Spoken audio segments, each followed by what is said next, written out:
Nidhi ji, Singapore से। राधे राधे महाराज जी। महाराज जी, ये प्रश्न बहुत जो इस साधन मार्ग में चलते हैं, नए नए प्रवचन आदि सुन के उनके मन में आता है कि मैं बहुत समय से दीक्षा लेने की सोच रही हूँ, पर हर बार मन ये सवाल उठाता है कि यदि मैं निर्वाह नहीं कर पाई तो मेरा कोई अपराध बन जाएगा, और मतलब फिर मेरे को नहीं, डरो मत। कोई अपराध बन जाएगा तो अपराध मोचन भी तो वही करेंगे हम जिनकी शरण में है। हमको तत्काल इस विषय पर कदम उठाना चाहिए कि हम कल जिए कि न जिए, शाम तक श्वास रहे कि न रहे। लेकिन यदि हम गुरुमुख हो गए, गुरु की शरण में हो गए और उनके बताए हुए नियमों के अनुसार कुछ भी चल पाए तो हमारा मंगल हो जाएगा। हमारे गुरुजी हमें नरक जाने से बचा लेंगे, हमारे गुरुजी हमारा कल्याण कर देंगे, हमारा मंगल कर देंगे। गुरुमुख होकर के ही शरीर छोड़ना चाहिए, और कब छूट जाए शरीर इसका पता नहीं। इसलिए ये मत डरो कि कहीं कोई अपराध बन जाएगा, हम निर्वाह ना कर पाए। निर्वाह करवाएंगे गुरुदेव। तुम तो केवल गुरुदेव की शरण में हो, गुरुदेव के हाथ की कठपुतली बन जाओ, सब निर्वाह हो करवा लेंगे। सारी सामर्थ्य गुरुदेव की काम करती है। हम आपसे सच्ची कहते हैं, हम में कोई सामर्थ्य नहीं, गुरुदेव इष्ट की कृपा काम कर रही। वैसे ही आप शरण में हो जाओ, शरण में हो जाओ तो वो तुम्हारी रक्षा करेंगे, वो तुम्हें चलाएंगे, वो तुम्हें बल देंगे। पहले शरण में तो हो, डरो मत कि कोई अपराध बन जाए। अपराध बन जाएगा तो अपराध मोचन भी तो वही करेंगे। हम उनकी शरण में, हम उनके बच्चा हैं, कहाँ जाएंगे? अगर माँ की गोद में बच्चा शौच कर देता है तो कोई अपराध माना जाता है क्या? क्योंकि वो बच्चा है तो हम बच्चे ही हैं, हम गुरुदेव के सामने बच्चे ही हैं। यदि हमारे द्वारा कोई त्रुटि हो जाती है, गलती हो जाती है, तो गुरुदेव इतने कृपा सिंधु हैं कि वो मानते ही नहीं, वो कृपा करके क्षमा कर देते हैं। इसलिए आप गुरुदेव की शरण में होइए, समय नष्ट मत कीजिए, साधना में लगिए। एक दो इसमें जो संशय रहते हैं, एक है कि जैसे संसार में रहते हैं बहुत सारे लोग हैं जो अलग अलग ऑफिस में काम करते हैं, तो उनका एक संशय बड़ा रहता है कि जैसे इसमें खाने के नियम होते हैं, तो कभी गलती से खा लिया। कोई बात नहीं, कोई बात नहीं। हाँ, ये चीज गलती से हम मांस ना खाएं, गलती से हम अंडा ना खाएं, लेकिन अगर प्याज लहसुन पड़ा हुआ भोजन मिल गया है और ऐसे पा लिया है, तो देखो हम आपसे स्पष्ट कहते हैं कि प्याज लहसुन पाना कोई पाप नहीं है, क्योंकि इसमें किसी की हत्या नहीं है।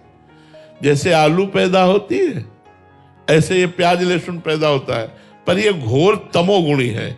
इसलिए हमारे संतों ने, हमारे भगवत समाज ने इसे त्याग किया है कि ये तमोगुण प्रमाद पैदा कर देगा, पाप प्रवृत्ति पैदा कर देगा। निद्रा आलस्य प्रमादोत्थम तत्तामसमुदाहृतम, इसलिए इसका त्याग किया गया है। यदि आप दीक्षा लिए हो, ना पाओ बहुत अच्छा है, लेकिन सर्विस में हो, आपकी रसोई में वही बनता है, तो आप भगवान नाम लेकर पाओ और खूब नाम जप करो, मंत्र जप करो। इसलिए कह रहा हूं कि कम से कम नाम जप और मंत्र जप तो होगा। आप उसके लिए कि जब हम प्याज लहसुन छोड़ेंगे तब हम नाम जप करेंगे, तो पता नहीं हम जिए कि ना जिए। प्याज लहसुन को निमित्त बनाकर हमारा जीवन व्यर्थ चला जाए, नहीं, बिल्कुल ऐसा नहीं। बहुत से विद्यार्थी हैं, बहुत से हमारे सर्विसमैन हैं, बहुत से व्यापारी हैं जो देश विदेश जाते हैं। हम ये प्रार्थना करेंगे कि आप मांस मत खाओ, आप शराब मत पियो, आप अंडा मत खाओ। इसमें दूसरे जीवों की हिंसा और अपनी बुद्धि का भ्रष्ट होना। लेकिन अगर कहीं ऐसा, कोशिश करो कि प्याज लहसुन ना पाओ, लेकिन अगर ऐसा है कि आप बिना प्याज लहसुन के भोजन के मिलता ही नहीं है, तो आप पाओ और राधा राधा जपो, आपका मंगल होगा, आपका कल्याण होगा, निश्चित समझो। आप इसमें डरो मत। दूसरा डर ये रहता है महाराज जी कि जैसे गुरु द्वारा कुछ नियम मिले जाते हैं, जैसे 11 माला करनी है, तो कभी छूट गया तो फिर बड़ा अपराध लग जाए। देखो उसके नियम बताएं। जैसे हम मान लो बोला कि 11 माला आपको करना है, अब आपके आज के 11 माला गए, अब कल बैठ के 22 माला जपने का टाइम नहीं है, तो 12 माला कर लो। 11 दिन 12 माला कर लो, हो गया। एक एक माला रोज बढ़ाते चले जाएंगे तो 11 माला का क्रम पूरा हो जाएगा। 2 माला बढ़ा दिया तो और कम हो जाएगा, 3 माला बढ़ा दिया तो और कम। हम इस तरह का जोड़ रखे। मानो 2 दिन हम 11 दूनी 22 माला जपना चाहिए, हम नहीं जप पाए। अब हम जपना जब शुरू करेंगे तो 22 को हम पूरा करेंगे। एक एक 2-2 माला रोज बढ़ा करके 22 संख्या को पूरा कर देंगे। गुरु आज्ञा पूरी हो गई।